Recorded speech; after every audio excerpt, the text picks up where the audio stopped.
On today's Strictly Vikings, we will be recapping the Minnesota Vikings 2025 NFL draft class. We're going to go through my thoughts.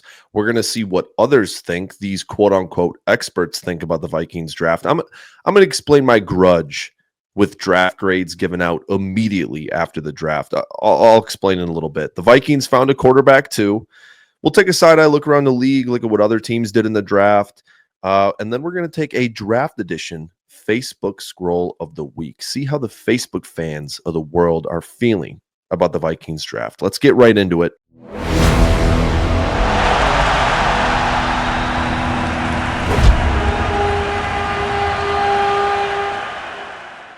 Today is Wednesday, April 30th, and the NFL draft is now complete. And now it's the dry period of the NFL season. I mean, you get maybe a week or two to talk about the NFL draft, but like you can say spring optional workouts are starting, but still it's from the end of the draft to preseason, I guess to training camp, there's really not much to talk about whatsoever. So some housekeeping things, I guess. I think I'm going to cut the show down to just once every other week, just so I can just so I'm not starving for topics constantly about the Vikings. Like, let's be for real. We're talking about the NFL. We're talking about the Vikings. I can sit here and play hypothetical with you all day.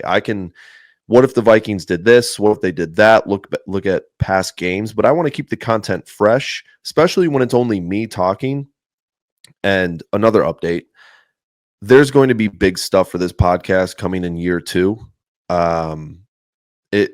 I don't want to dive in too deep because there's nothing permanent yet, but I have ideas and they're great ideas. And this podcast might be going somewhere special in year 2. So that's just some housekeeping things. But now is the dead period. But this episode is going to be great because we're going to recap the Vikings draft. We're going to think about, or we're going to discuss how Facebook fans thought about the draft and some other quote unquote experts as well. Some other things here before we get into the selections the Vikings made. KOC and Kwesi showed up to the Wolves game. I want to talk about my Timberwolves for a second. I was at the game Friday, lost my voice. I was going just ape shit on Tony Brothers. The reffing has been unbelievable in this game. And I feel like, honestly, it's been a little bit both sides. There's been some calls that have gone the Wolves' way. There's been some calls, a lot of calls that have gone the Lakers' way. I mean, if any team in sports, if there was a list of the teams in sports that could complain about officiating, I think the Lakers are a bottom 5 team on that list. A team with LeBron James and Luka Doncic, with Lakers across their chest. I think those are the last 3 people on earth that can complain about officiating.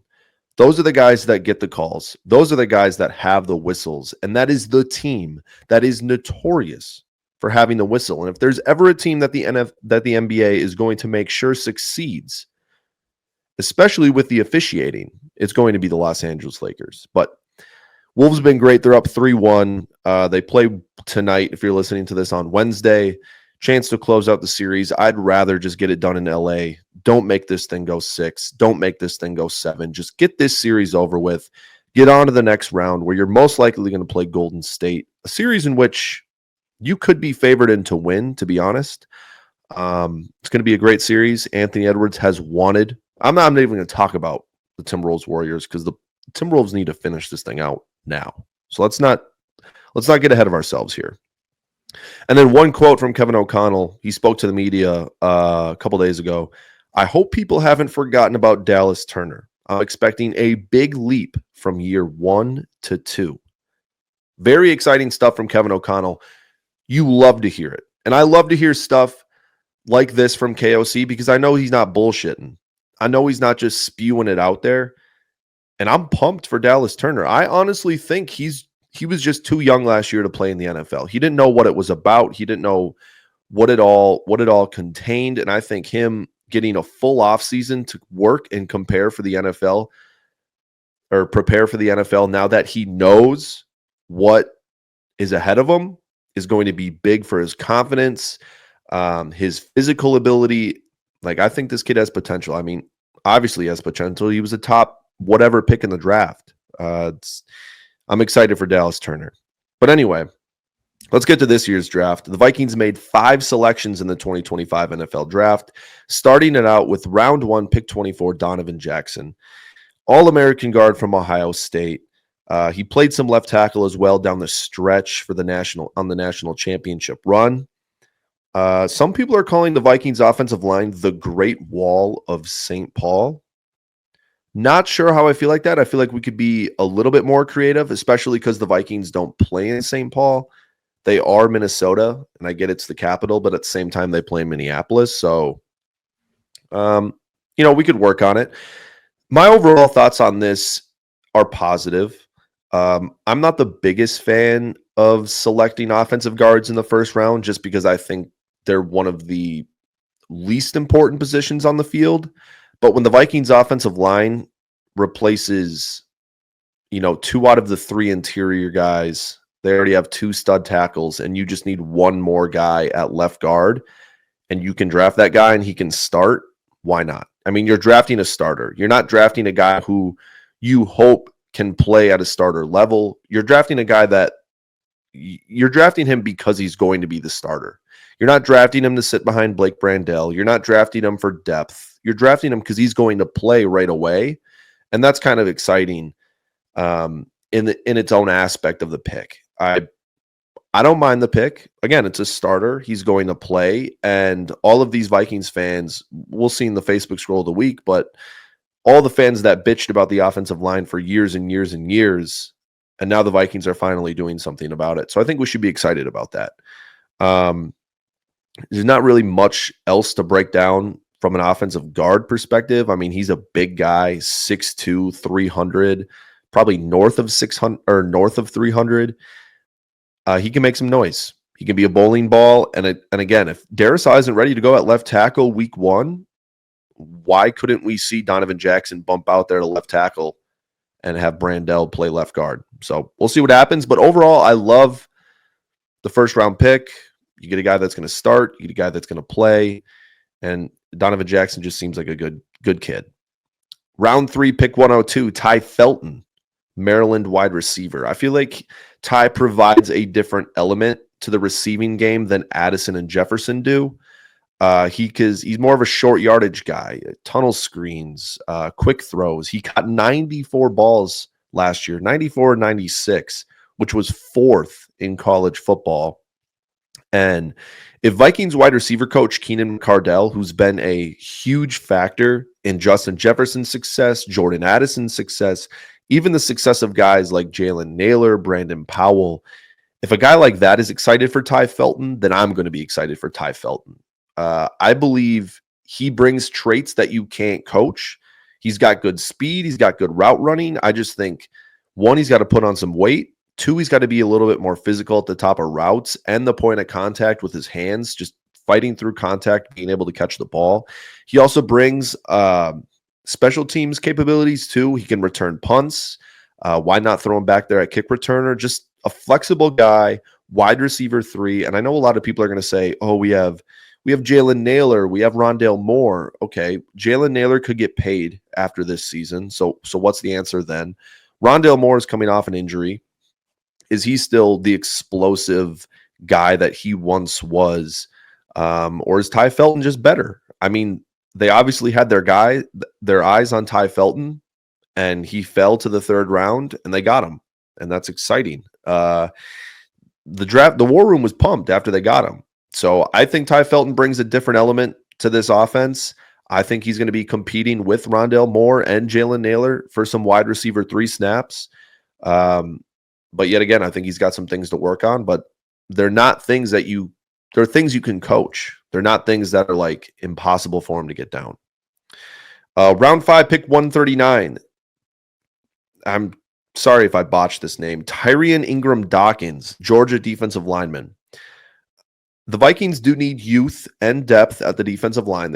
They signed Jonathan Allen, Javon Hargrave, 2 defensive tackles that are going to play and start for the Vikings, but they needed depth at this position, and getting a youth depth piece is huge.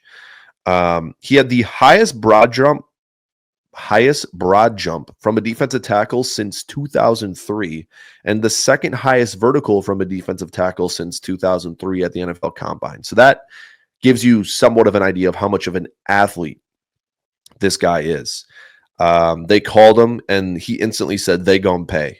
So I like a kid with that kind of confidence. I like a kid who's talking that and putting it out there, and he knows it's going to happen, and he knows he's going to put the work in to make sure it happens. And he can play multiple positions on the field. It's a Flores dream. You know, he can come off the edge, he can come up the middle. Those are the guys that are great with stunts with Grenard, stunts with Van Ginkel. You know, he has an opportunity to play. Yeah, he's a 5th round pick, but if he puts the work in and the Vikings need rotational guys in the defensive line, he has a chance to play this season, just depending on how much work he puts in, the grind of the offseason, and, you know, he wants to be a master of his craft. So if he can do that, I feel like he could get on the field. Obviously, Hargrave and Allen are going to start and play a majority of the snaps, but why not give him some chances? Round 6, pick 201 was Kobe King, Penn State linebacker. Let me tell you, this guy is a clone of Ivan Pace Jr. Maybe not a clone because he's 2 inches, 3 inches taller than him, a little bit longer. But the physicality this guy plays with is unbelievable. I mean, he is a bowling ball. I was watching some film of him. He's got 300-pound offensive guards coming downhill at him. He doesn't even care. He goes at them. He attacks them. He pops them off their feet, gets around them, and makes a tackle. The reason this guy slid to the 6th round is because he's not the best in coverage. And if he's on the field in obvious passing down situations, teams are going to attack him. That's why he fell to the 6th round. If it wasn't for that, and I understand that is a huge part of the NFL, you need backers that are able to cover guys in open space. Blake Cashman does a fantastic job of it. But if you're getting an Ivan Pace clone, Ivan Pace dealt with some injuries last season. If Kobe King was there instead of Grugier Hill, this defense honestly just keeps rolling as if Ivan Pace is playing. This guy is a physical specimen. He had a 90.8 PFF run defense grade in 2023. He can get off blocks. He is just an absolute menace in the run game. I mean, this guy can move horizontally so well. He can move north and south so well in the run game. I honestly think this is a great pick for the Vikings. Kwesi seemed very surprised that he was there in the 6th round, and they even traded down, and they stayed there. So Kwesi was pumped about it. I think Brian Flores can scheme this guy in. Is he going to play right away? Who knows? But again, great depth piece to a linebacker room that already has 2 studs in it. I'm a fan of the pick for sure. And then round 6, pick 202, back-to-back picks for the Minnesota Vikings in round 6. Gavin Bartholomew, Pittsburgh tight end. The Vikings needed a tight end with the departure of Johnny Munt. Nick Amuse is gone too. So obviously Hawkinson and Oliver are going to get the majority of the snaps. But Gavin's a good depth piece. I think he looked great at his pro day. He looks smooth running routes. He's very physical in the run game too. And I just believe this guy has his best football in front of him. I think he still has tons of potential. He has a lot of more room to grow and get better at the sport of football, to where that's why I think the Vikings took a shot at him.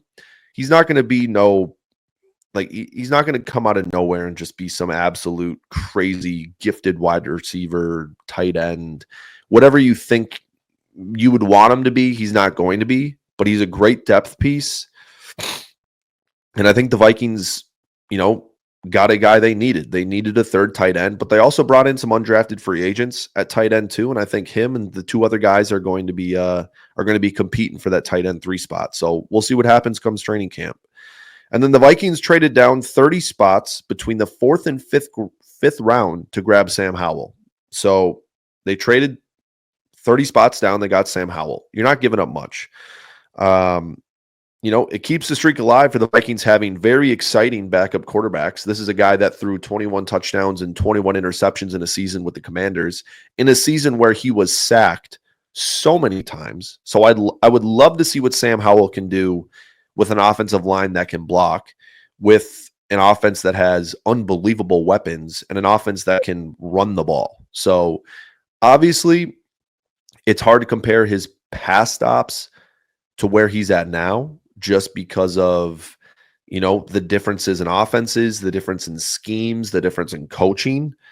But I like the upside here. You didn't give up much. He's a veteran guy that's played 3 seasons in the league, so he kind of knows what the NFL is about. He can be a help to JJ McCarthy, but at the same time, I hope we never have to get to Sam Howell. I hope JJ McCarthy is the guy. I hope he balls out, and I hope he's just the starter the entire season.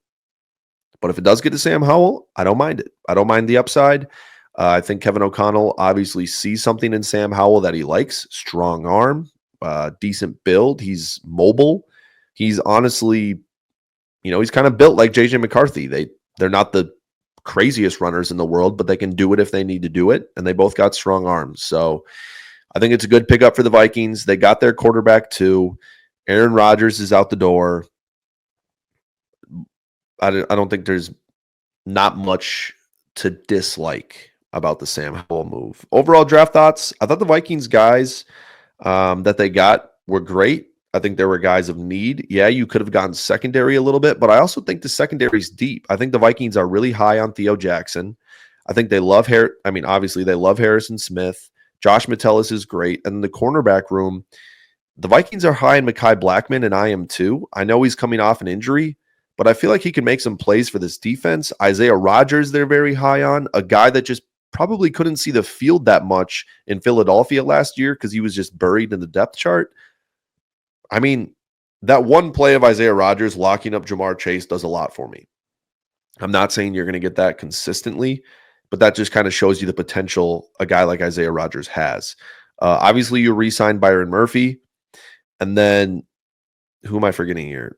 You have Blackman, Rodgers, Murphy, and I'm forgetting one corner. But anyway, I don't think the secondary is that beat up as people make it out to be. I could definitely see them adding another corner in free agency here. I don't see them trading for one, though. But overall thoughts, I thought the Vikings did good. The Vikings seemed excited about the guys they wanted, but of course they're going to. So obviously it doesn't really tell you much, but I don't know. I like the draft and the way it unfolded. Here's some community draft grades for you. Yahoo gave the Vikings, and before I get into this, actually, let me tell you about draft grades. I'm making a video about it.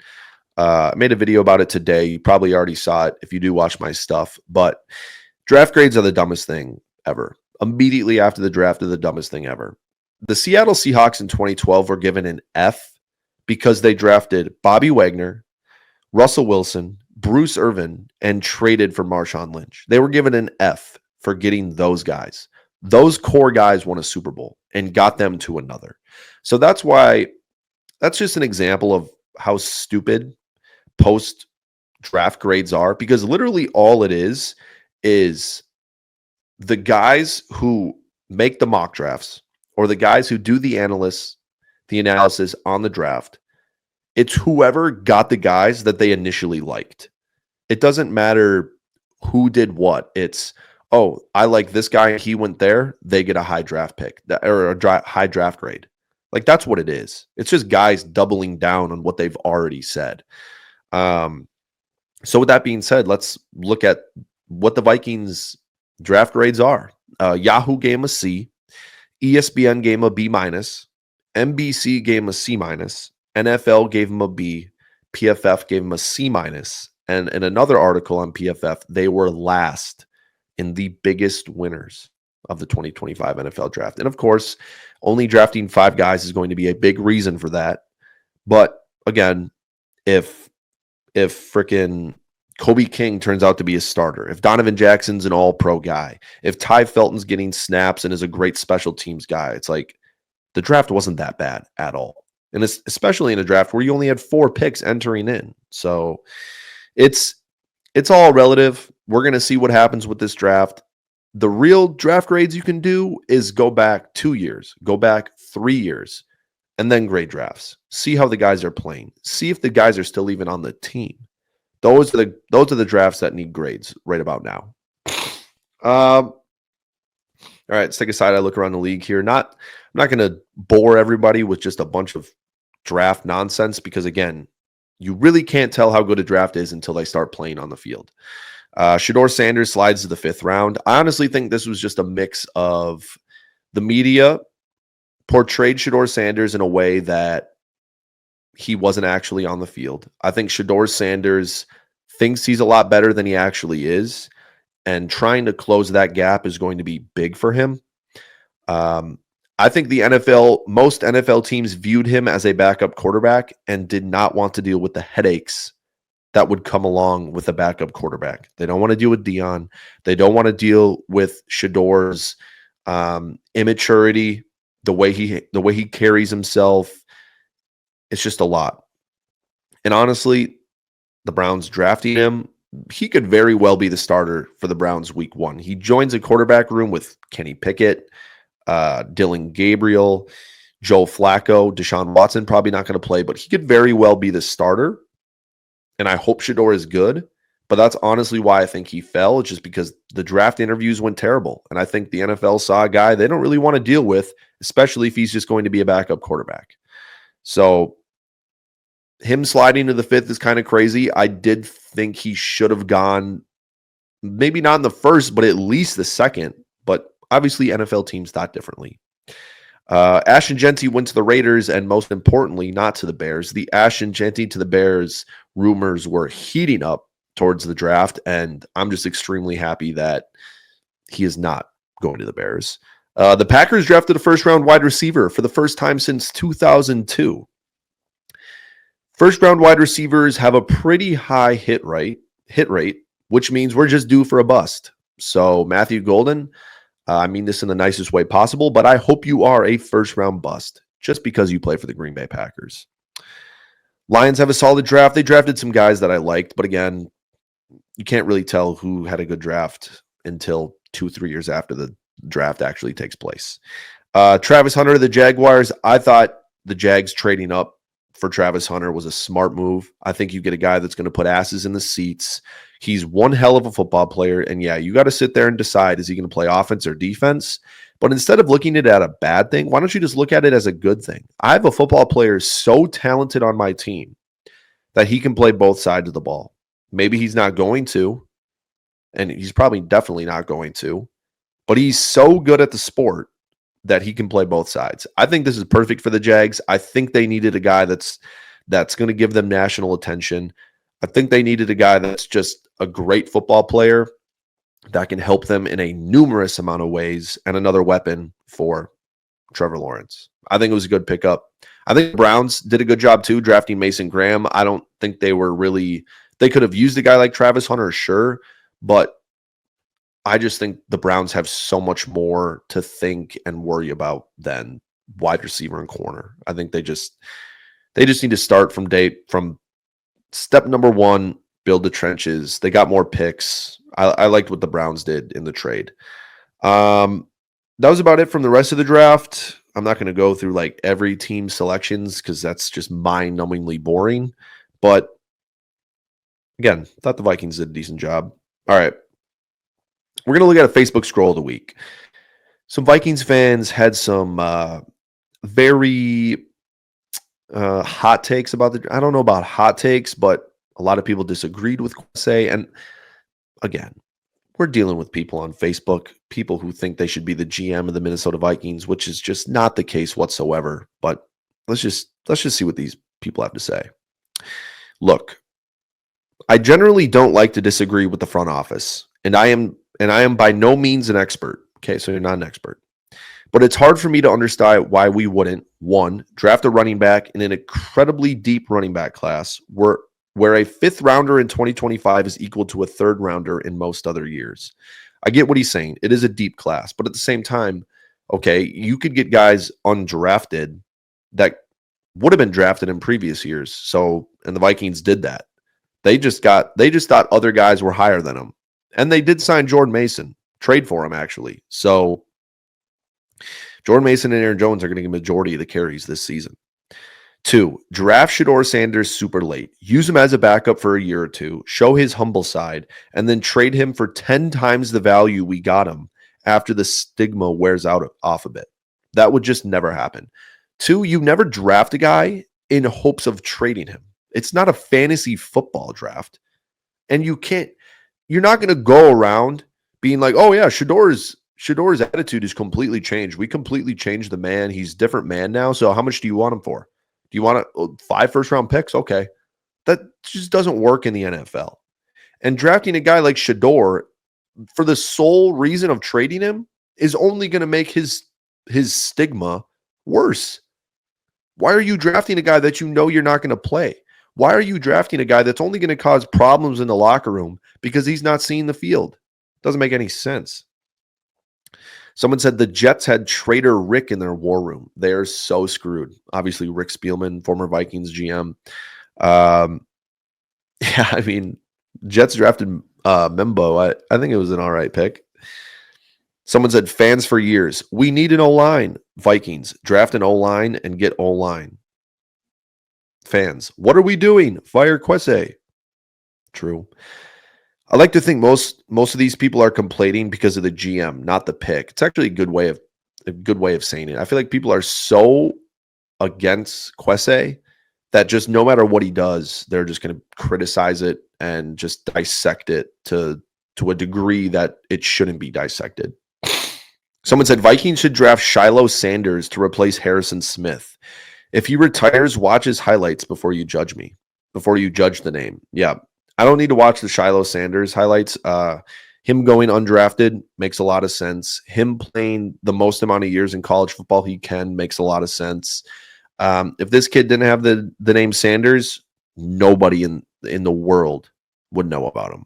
There would maybe be a select amount of people that would keep tabs on him. But if he didn't have the last name Sanders, he's just another no-name safety that I could probably rattle off 10 names that are equivalent to Shiloh Sanders, and you would have no idea who I'm talking about. Someone posted a graphic of the NFL draft grades, and the Vikings are worst with a C-. And someone said, worst grade in the league, but the homers swear it was a good draft. Kwesi has never had a good draft, but this one is great, apparently. Again, how are we going to sit here and grade a draft that guys haven't even played on the field? People are just looking too deep into it. Someone said, the fact that Kwesi has not taken Shedeur Sanders has me in disbelief. This team is in shambles. No, they would be in shambles if they did take Shedeur Sanders. Someone said, this one kind of made me chuckle. This is like the most Vikings thing ever. I placed a $10 bet for the Vikings to win the Super Bowl at Diamond Joe's over the weekend, and then promptly ran the ticket through the wash machine in the back of my jeans. It would have only paid $260, but if the Vikings go all the way next year, my fault. I mean, this is just classic, like rattling, like getting yourself amped up to select the Vikings, to be like, oh yeah, they're going to win the Super Bowl. They're going to win the Super Bowl. Put money on it. Put your money where your mouth is. And then you run the ticket through the wash, completely ruined. And of course, out of all years, this would probably be the year they win the Super Bowl if you had money on it. That's just the way the shit rolls. Someone said, I'm done. Kwesi has zero, and I mean zero knowledge of what he was doing.